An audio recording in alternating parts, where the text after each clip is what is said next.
Assalamualaikum warahmatullahi wabarakatuh. Bismillahirrahmanirrahim. Alhamdulillahirrahmanirrahim. Allahumma sholli ala sayyidina Muhammad wa ala sayyidina Muhammad. Oke teman-teman ya, selamat bertemu lagi dengan saya Mas Channel ya. Di sini kembali lagi hadir di hadapan para pemirsa semuanya dimanapun Anda berada. Dan khususnya bagi para pemirsa dan para pemula ya yang sedang menemukan Mas Channel ya, jangan lupa like dan subscribe ya. Semoga bermanfaat untuk kita semua. Oke teman-teman ya, sampai di sini saya akan masih ingin melanjutkan ya, berbagi pengetahuan kepada Anda semua bagaimana menjawab pertanyaan yang ada di beranda komen ya. Nah, sebentar ya, ada orang datang dulu. Oke ya, itu sudah ada pulang tamunya.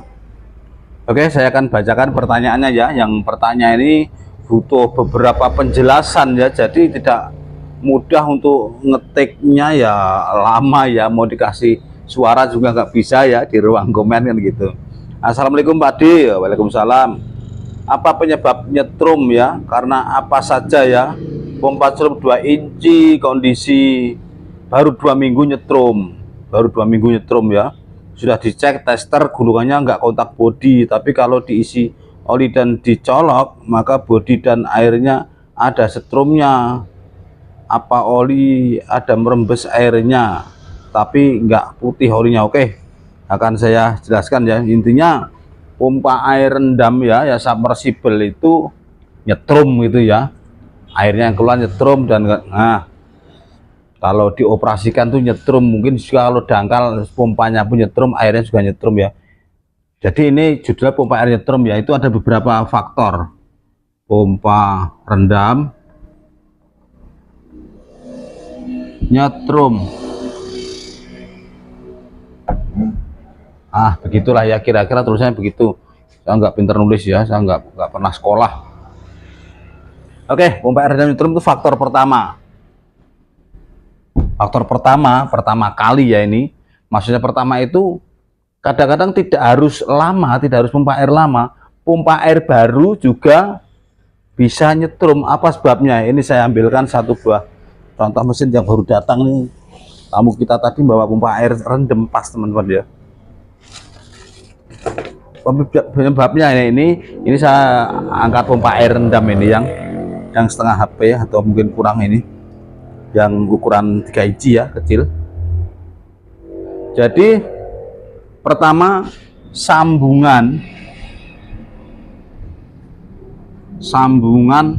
dalam air itu, dalam air ya, bocor atau rembes atau bocor ya, bocor yang kecil sekali ya. Sambungan ini nggak boleh bocor ya, kabel 3 ini harus disolasi dengan solasi yang kedap air, solasi anti air. Ini contohnya ya, solasi anti air ini khusus ya, bukan solasi biasa. Ini ada lapisan seperti double tip itu, tapi kuat sekali ya ini ya. Ini ada lapisan plastiknya, bisa dikelupas dulu ya. Di sini ada lapisan plastiknya yang harus dilepas kalau mau ini. Ini lapisan plastik sebelah sini yang lengketnya. Jadi nanti kalau mau nempelkan lapisan plastik ini harus dikelupas dulu ya. Mungkin kalau masih baru begini dengan menggunakan ya macam pisau cutter ya. Ini saya ambil contoh, ini saya lepas dulu ya. Ini yang tadi, ini saya lepas plastiknya, dan ini plastiknya ya. Dan ini lemnya. Kalau misalnya kita ngambil, kita potong dulu, ditarik pun putus ya ini, karena ini termasuk getas ya, sensitif terhadap putus, itu namanya getas. Ini kalau mau nyambung, ditarik dulu. Setelah molor begini baru dibelitkan ya. Nanti setelah lengket dia tuh dipijat-pijat biar semakin lengket ya, seperti karet ya. Kalau dilepas nggak bisa lagi. Lebih baik sobek daripada lepas ya tuh. Begitu nih ya. Yang solatif kedap air khusus ya, untuk di step sambungan. Setelah ini disambung ya, disambung yang kokoh, terus di solatif kedap air tadi, solasi kedap air tadi. Jadi itu teman-teman ya, faktornya nyetrum. Ini saya taruh di bawah dulu biar nggak menjatuhi kaki. Oh lumayan. Oke ya, jadi sambungannya itu harus rapat, dan usahakan ya ilmu nyambungnya itu harus zigzag ya. Bagusnya itu zigzag. Misalnya kabel biru dari atas ya, ini kabel 3 dari atas, ini kabel 3 dari mesin ya. usahakan tuh zigzag. Zigzag tuh begini ya, tak kasih tahu biar bagus, tidak terlalu penumpukan gitu ya. Misalnya ini di sini, ini di sini, dan ini di sini. Ini nyambungnya di sini ya, satu nyambungnya di sini, dua nyambungnya di sini gitu ya, yang ketiga nyambungnya di sini. Usahakan 3 sambungan itu jangan dalam satu tumpuk begini ya, nanti jendol sekali, dan kalau apa itu ada potensi lengket ya, nah itu juga kurang baik juga.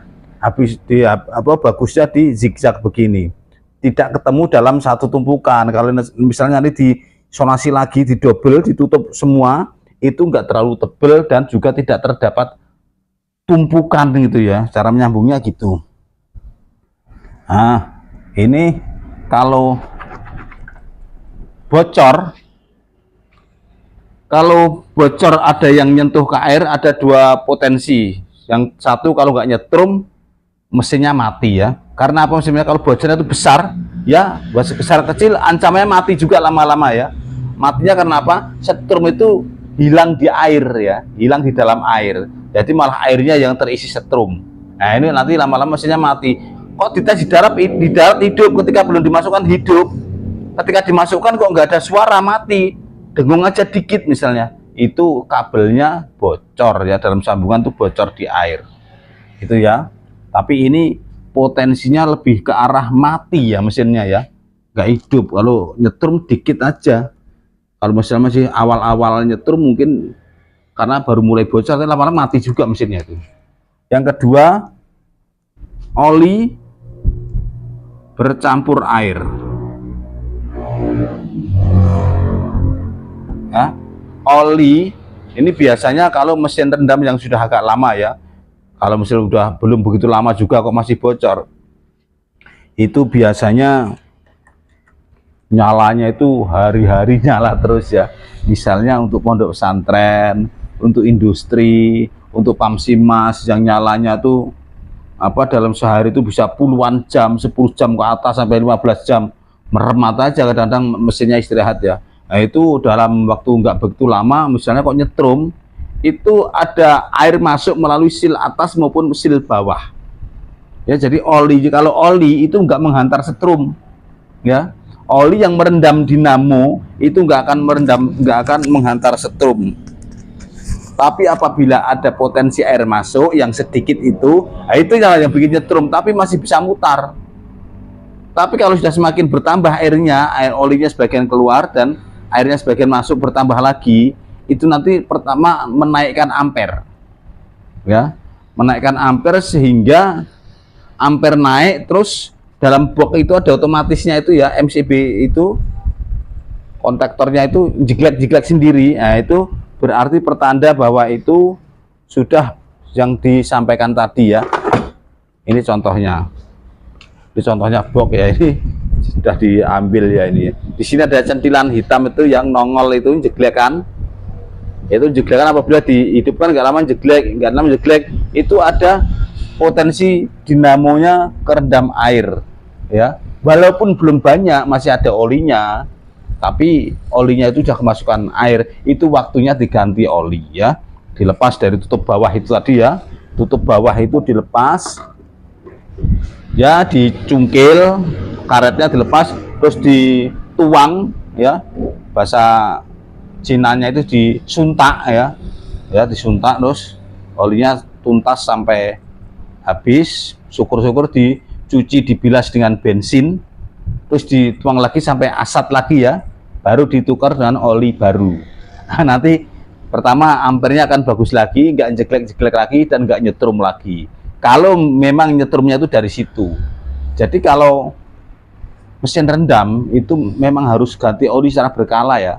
Seperti sepeda motor kita itu kalau udah jalan berapa kilometer, 1000 kilo misalnya, ya harus ganti oli. Itu emang ada perintah yang direkomendasikan begitu ya. Mesin air rendam itu juga begitu. Kalau pengen dinamonya awet, ya diganti oli rutin, nggak usah nunggu rusak. Kalau nunggu rusak nanti fatal ya, rusaknya parah, yaitu gulung dinamo, lakarnya oblak itu ya. Kalau lakarnya udah mulai bercampur air, semakin kasar gitu ya.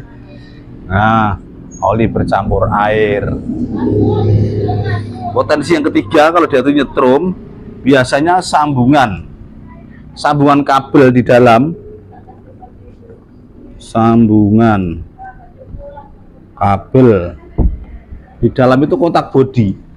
Biasanya itu kalau gulungan kita sendiri, kalau gulungan pabrik ya jarang terjadi ya, karena sambungannya paten sekali dicor ya. Tapi kalau gulungan pemula yang kurang memperhatikan kerapian itu, kadang-kadang cuma disolasi, itu bisa lepas ya. Kalau cuma gulungan di dalam dinamo yang ke arah keluar itu, kalau kita gulung itu disolasi dulu, terus dilem pakai lem Alteco itu ya, baru diselongsong. Jadi rapatnya tuh rapat bener. Karena apa? Kalau solasi saja, serapat-rapatnya solasi itu, kalau kena ombaknya oli dalam itu, kalau muternya mesinnya muter, kan itu seperti olinya bergemuruh gitu. Nah itu bisa ngelepas solasi itu. Saya terbukti dulu waktu awal-awal gitu ya, solasi yang lengket pun sekali itu bisa terlepas sambungannya, akhirnya apa itu sambungannya itu terbuka. Kalau dia kena getar-getaran sambungannya terus nyenggol ke bodi, ya nyetrum ya gitu. Itu teman-teman. Terus sekarang pompa air dan nyetrum dan sering jeglek. Kalau nyetrum itu sering jeglek ya, tak tambahi ya, sering jeglek MCB nya tadi ya, atau protect bius tadi yang di luar. Itu yang kedua, yang penyebab berikutnya sering jeglek itu apabila kipasnya mulai habis silnya ya, sil yang tipis-tipis antar kipas ya. Itu tak jelaskan mana contohnya ya. Ini saya buatkan yang sil-sil tipis-tipis satu cincin antar kipas itu ya. Itu kalau sudah habis dia itu akan tipis sekali. Ini saya ambil contohnya ya, yang bentuknya begini, ada segi 6-nya di dalam. Ini apabila sudah tipis, kipas dengan wadahnya kipas itu berserempetan, akhirnya muternya berat. Ketika muternya berat, dinamonya itu maksa. Kalau bahasa Inggrisnya tuh ngeden gitu ya, ngeden ya, jadi maksa banget, jadi jeglek juga nanti itunya MCB. Yang namanya dinamakan apa juga tuh itu si MCB ya, namanya miniatur circuit breaker, itu bisa jeglek. Nanti kalau ditekan lagi dia nyambung lagi gitu ya. Nah, jadi kalau udah ganti oli ya sebaiknya ganti seal juga biar tebel lagi. Kalau silnya udah tebel lagi, nanti dia itu akan mengatur jarak antara kipas dan wadahnya, itu harus berjarak ya.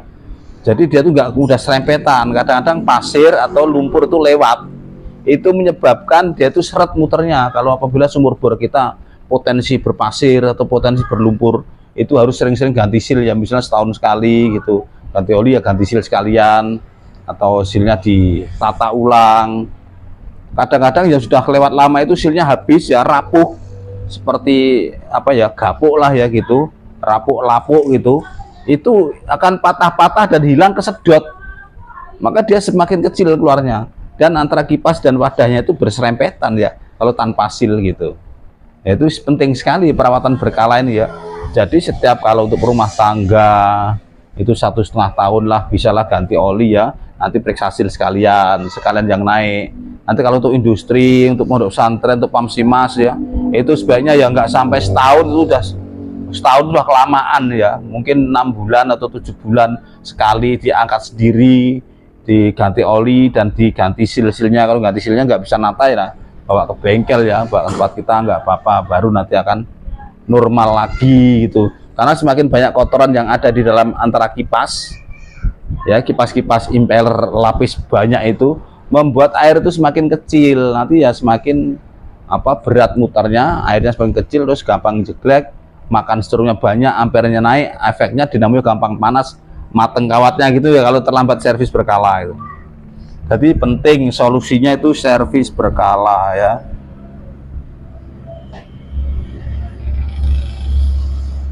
Ya tadi kalau untuk rumah tangga ya 1,5 tahun nggak apa-apa, karena kan dalam 1 jam asal kebutuhan sekali udah hidup menu toren udah, nah besok lagi kan gitu. Kalau untuk pondok pesantren, industri atau pamsimas ya nggak begitu ya, hidupnya itu berjam-jam dalam sehari ya. Oke ya teman-teman, mudah-mudahan paham yang potensi nyetrum dan gampang jeglekan itu tadi satu paket ya, penyakit satu paket, nyetrum dan gampang jeglekan itu biasanya terjadi dalam satu kendala yang sama ya. Mudah-mudahan semua teman-teman paham dan selamat berkah. Doakan ya, jangan lupa subscribe dan like ya. Semoga video-video kita cepat bener lagi ya monetisasinya. Yang sedang berkendala dan rusak ini sudah berbulan-bulan nggak ada kabar, dari ada 1 bulan lebih dari YouTube nggak ada perbaikan monetisasi. Udah saya konsultasikan juga, mungkin nunggu waktu atau gimana nggak tahu lah ya. Semoga berkah dan sukses semuanya. Assalamualaikum warahmatullahi wabarakatuh.